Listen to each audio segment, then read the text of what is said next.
Galera, nessa aula a gente vai começar a trabalhar um pouquinho de referência e esboço, tá? Se vocês forem olhar o esboço dessa arte, vocês vão ver que assim, não tem nada demais. Eu sou péssimo com desenho, mesmo assim, eu não manjo de desenho. Inclusive no último contest da Unhide, né, que eu ganhei, os caras eles até comentaram, falando, nossa, cara, teu esboço é horrível, tua arte final é muito boa, mas teu esboço é péssimo. E realmente, é péssimo, mas galera, mesmo com uma Wacom, tá, eu tenho a canetinha, eu uso a Wacom aqui.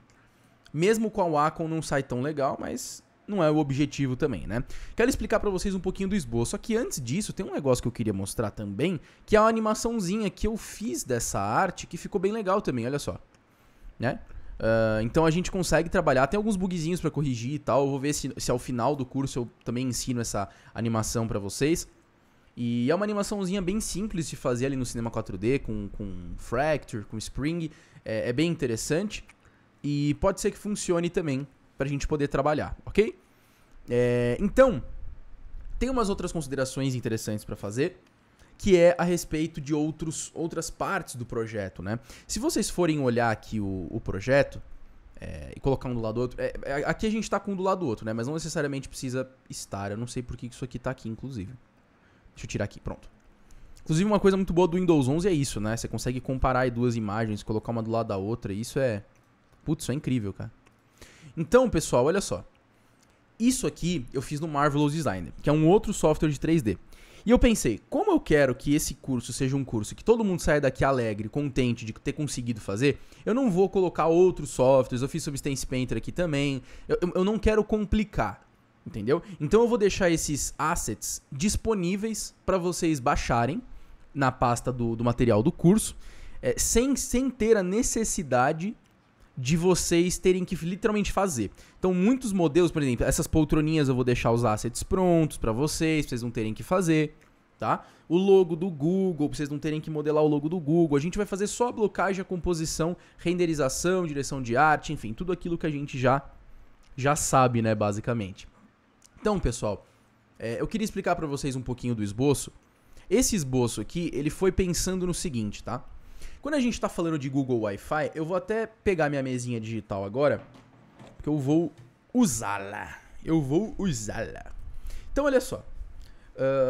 Deixa eu criar uma nova camada e botar em vermelho. Escolher um pincel aqui bacana e botar isso aqui em vermelho, tá? Vamos testar aqui, ver se tá assim. Olha só, pessoal. Quando eu comecei esse projeto, eu pensei o seguinte...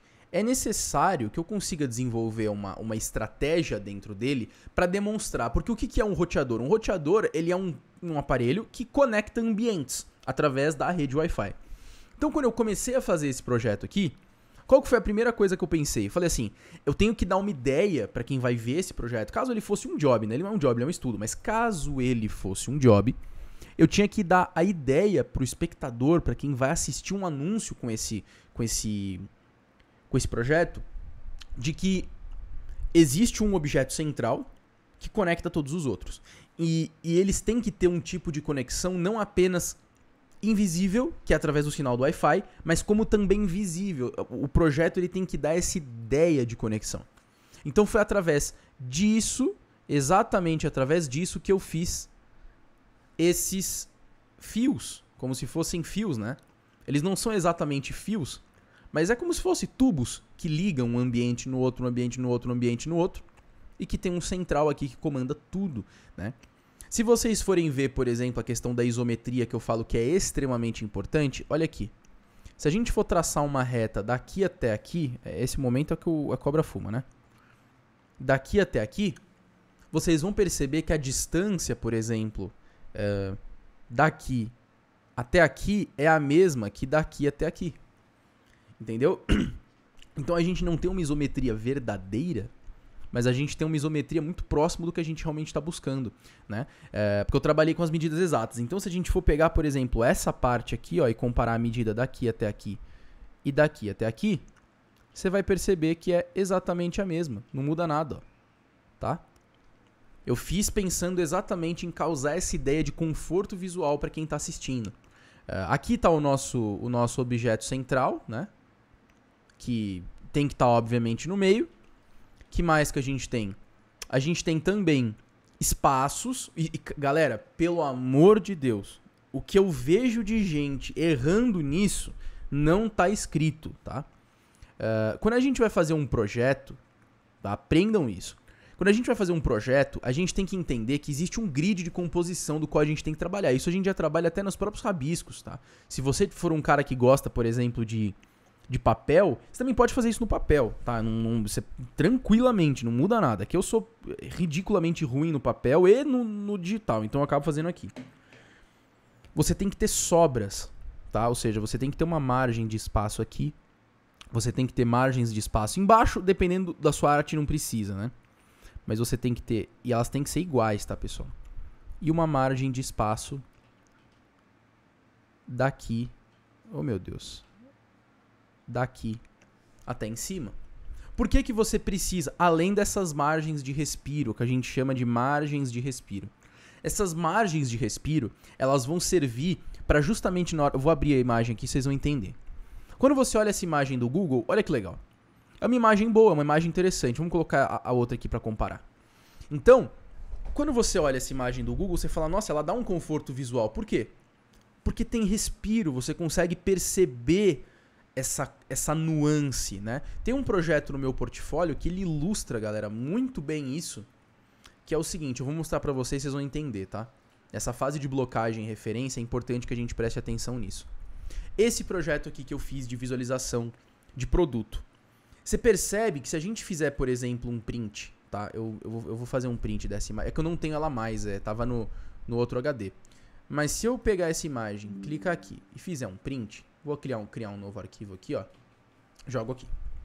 Se eu for pegar, por exemplo, o nosso verdinho aqui, e eu for fazer uma área de respiro, o que eu busquei com esse projeto? Eu busquei que esse projeto ele tivesse uma área de respiro embaixo, mais ou menos a mesma área de respiro em cima. Geralmente a de baixo é um pouquinho menos que a de cima, tá? A não sei que você esteja fazendo uma arte perfeitamente medida, mas normalmente é assim. Então o ponto mais alto ele tá aqui.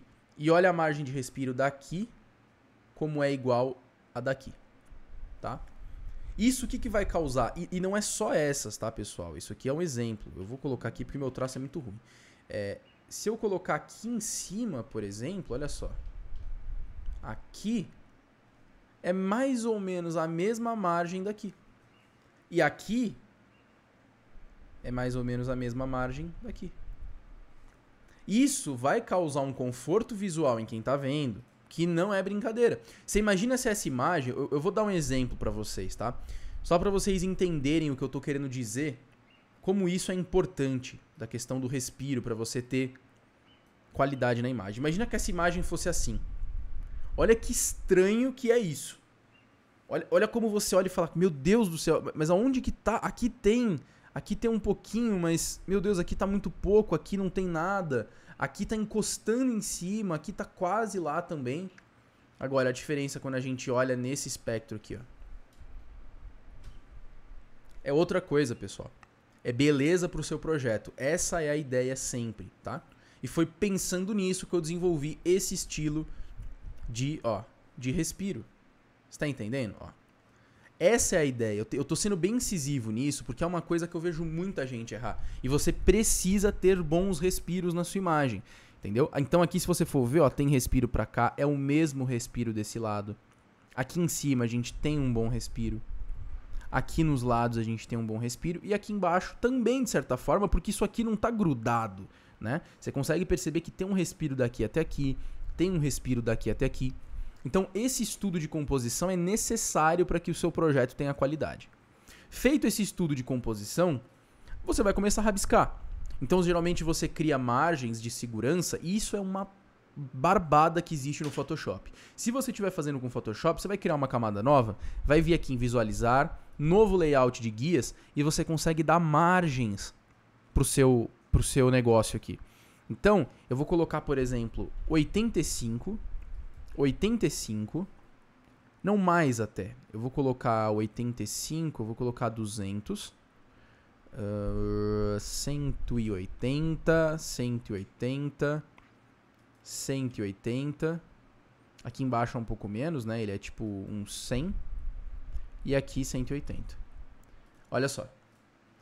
Olha como ele tá perfeitamente alinhado, né? Eu coloquei 180 desse lado e coloquei desse. Olha como ele encaixa perfeitamente a simetria, né, de ambientação. Então, se eu pegar e puxar, por exemplo, uma linha aqui, e você medir essa linha, você vai ver que ela tem, não vou dizer milimetricamente, mas quase o mesmo tamanho, tá? Questão de respiro em cima, você vê que tem bastante. Olha o tanto de respiro que tem aqui. Olha o tanto de respiro que a gente tem na transversal. E você percebe que as medidas, por estarem iguais, elas acabam tendo mais ou menos a mesma coisa, né? Então, pessoal, é isso que eu quero dizer pra vocês. Essa aula é importante. Não pulem direto para aula de modelagem, rabisquem, estudem as composições de vocês para que vocês consigam fazer bons projetos. Não é porque isso aqui parece um projeto de criança, é bonitinho, é colorido e tudo mais, você vai fazer um negócio tosco, sosso, né? Então, preste atenção nessas coisas. Tal como a poluição do ambiente, né?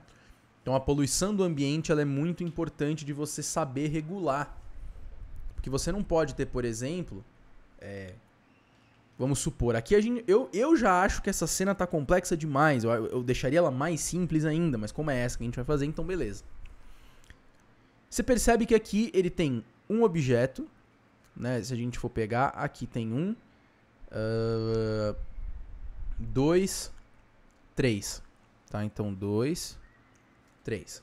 Aqui é a mesma coisa. 1, aqui 2, 3. Eu poderia colocar mais coisas em cima e deixar mais ornamentado? Poderia. Vai ficar bom? Né. Talvez não. Então, sempre pensa nisso aqui, ó. 1, 1. Né? 1, 1. 1, 1, 1. Eu não coloco divisórias nisso aqui. Eu faço ele de um jeito que a compreensão fique fácil, entendeu? Que mais que a gente tem aqui? Aqui a gente tem mais um pouco. Então a gente vai ter 1, 2, 3... 4, 5, 6. Mas por que a gente tem tudo isso nessa cena? Cara, é a composição base, é a composição principal. Você tem que, de certa forma, chamar a atenção visual pra dentro do teu objeto principal. Se o teu objeto principal é esse aqui, então isso quer dizer que todo o olhar ele tem que ser guiado para esse centro. Então isso aqui vai fazer referência para te guiar o olhar para cá. Então, ó, isso aqui vai guiando o seu olhar para você chegar, ó. Isso aqui guia o teu olhar para cá, isso aqui guia o teu olhar para cá, esse aqui guia para cá, esse aqui guia para cá, até que você chega no centro do objeto. Isso é trivial. Entendeu? Mas é muito chata essa etapa. Teus projetos vão ficar ruins. A culpa não é minha, eu tô te passando, mas você precisa fazer isso. Outro ponto importante, e o último, prometo, é a questão da coesão, tá? Vocês percebem que aqui o meu projeto, ele tá bem, vamos colocar assim, tá quadradão, entendeu? Ele tá quadradão, ele tá a mesma coisa desse lado, mesma coisa desse, não muda muita coisa, tá tudo mais ou menos igual. E tá beleza, não tem problema isso, entendeu? Mas não é legal, tá? E eu digo isso aqui pra vocês, escutem o que eu tô falando, não é legal que você tenha um tipo de objeto aqui, e aqui você tem um negócio completamente diferente. Tanto que se você busca até pelas próprias referências do nosso Pinterest, você vai perceber que as coisas não são bem assim. Se você buscar as artes isométricas... Cadê as nossas artes isométricas? Olha aqui. De preferências que são meio parecidas, né? Ó, aqui, esse aqui é um bom exemplo, tá? Olha só. Vamos buscar coisas parecidas. Esse aqui. Você percebe que aqui ele tem um complexo. Mas aqui é diferente. Mas ele não é um diferente que te dá aquele espanto assim, nossa, que negócio estranho. Não, ele é um diferente que combina. Então, nesse caso, como eu quis fazer algo bem mais puxado, né, reduzido na questão bem geométrica, bem básica mesmo, eu acabei fazendo os lados todos iguais. Mas você não precisa, tá? Isometria não é que todos os elementos têm que ter o mesmo tamanho. Cuidado com isso. Isometria é que todos os lados do projeto que está encaixado os componentes ali devem ser iguais. Então, um projeto de isometria, ele seria mais ou menos isso aqui, ó. Tá? Vou colocar em preto. Vamos colocar que você tem uma linha aqui. Aí você tem uma linha aqui. e ela tem que ter o mesmo tamanho. Aqui já não dá, tá vendo? Então, uma outra linha aqui. Aí você faz uma outra linha aqui. E uma outra linha aqui.